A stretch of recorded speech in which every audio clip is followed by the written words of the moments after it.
आता खऱ्या अर्थाने जेवढ्या आजीबाई आहेत, माझा तुम्हाला एक प्रश्न आहे. तुम्ही जेव्हा लहान होतात, तुमच्या आजीनं जर संध्याकाळी ज्ञानेश्वरी वाचायला घेतली, तुम्हाला शब्द कळत नव्हते तरी तुम्ही आजीच्या बाजूला बसत होतात. आताची आजी संध्याकाळी 7 वाजता का नातिकच रिमोटवरून मांडत सुटते. धन्य माता पिता. कारण खऱ्या अर्थानं जर पाहायला गेलं ना महाराज, आज सर जर खऱ्या अर्थानं आपल्या आजूबाजूचं आपण वातावरण आज महाराष्ट्राचं पाहिलं तर धर्मांध तेढ ही अत्यंत वेगानं खऱ्या अर्थानं वाढत चाललेली आहे.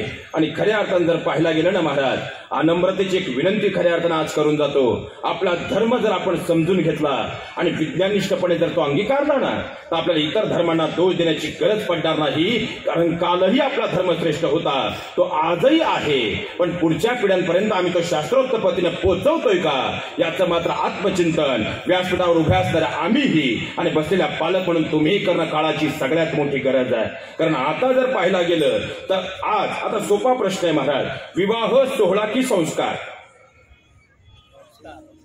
संस्कार. मग खऱ्या अर्थानं विवाह जर संस्कार असेल तर असा कोणता संस्कार हिंदू धर्मातल्या 16 संस्कारांमध्ये आहे जो रात्री होतो? आणि आता 8 वाजता लग्न होतं. किती वाजता? परवा आमच्याकडे पोरगी लग्नाला म्हणून गेली, परत घरी आलीच नाही. 8 वाजता. आता सोपं उदाहरण आहे. बरं, तुळशीचं लग्न झाल्यापासून तुम्ही जेवढ्या लग्नांना गेले, काळजावर हात ठेवून फक्त खरं सांगा महाराज, एक तरी लग्न तुम्हाला असं भेटलं का जे मुहूर्तावर लागलं?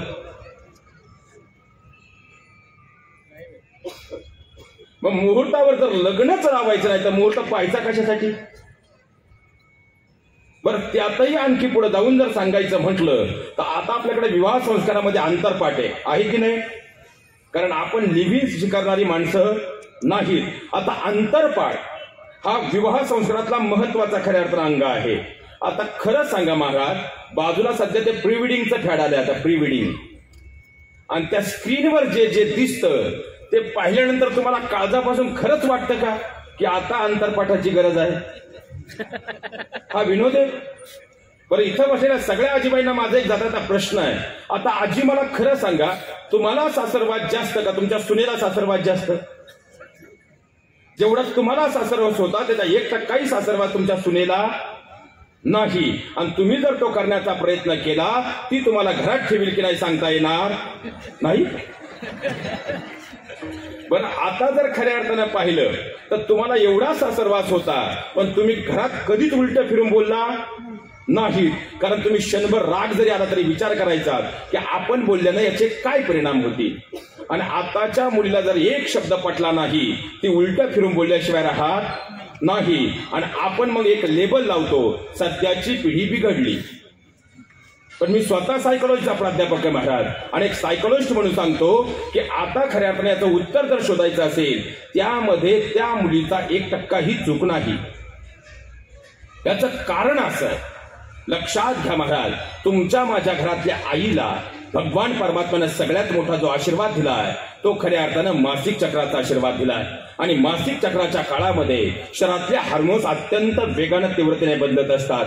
आणि या काळामध्ये खऱ्या अर्थानं लहान मेंदूपासून मोठ्या मेंदूपर्यंत एक स्त्रावक काम करत असतो जो तुम्हाला संयमित करत असतो, आणि त्याचं नाव आहे पिट्युटरी ग्लँड. आणि जो तुम्ही यानंतर कीर्तन संपल्यानंतर गुगलवर जाऊन सर्च करा, तो सर्वात जास्त जर कुठे असेल तो कुंकुवामध्ये आहे. म्हणून आपली घरातली आजी कुंकू लावत, पण ज्या दिवशीपासून ते कुंकू गेलं तिथून पुढे मम्मीचा मम्मा झाला.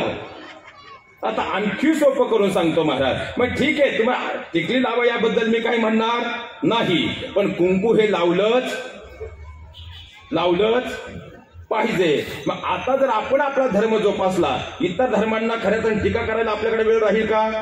आणखी सोपं करतो. आता इथं जेवढी वयस्कर पिढी आहे, बाबा आपल्याकडे नळ भरले की अंगठा दाबला जायचा आणि तो तांब्यानं दाबला जायचा. कारण मेडिकल सायन्स असं सांगतं, मेडिकल चॅप्टर आम्हाला हे क्लिअर करतो की आपल्या अंगठ्याचा थेट संबंध हा आपल्या किडनीशी आहे.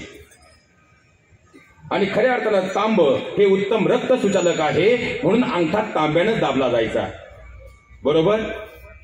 आता महिला मंडळ सध्या सर आमच्याकडे कन्सर्टला जेवढ्या केसेस आहेत त्यामध्ये एक गोष्ट प्रकर्षानं पाहायला मिळते. आता कोपरगाव पासून पुण्यात जाईपर्यंत इथं जेवढी वयस्कर पिढी आहे, बाबा तुम्ही कधी हायवेच्या कडेला एक बॅनर पाहिला का?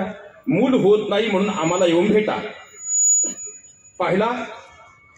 पण गेल्या 5 वर्षामध्ये आता इथून कोपरगाव पासून जर बारकाईने पाहिलं 22 बॅनर आहेत मोशीपर्यंत. किती?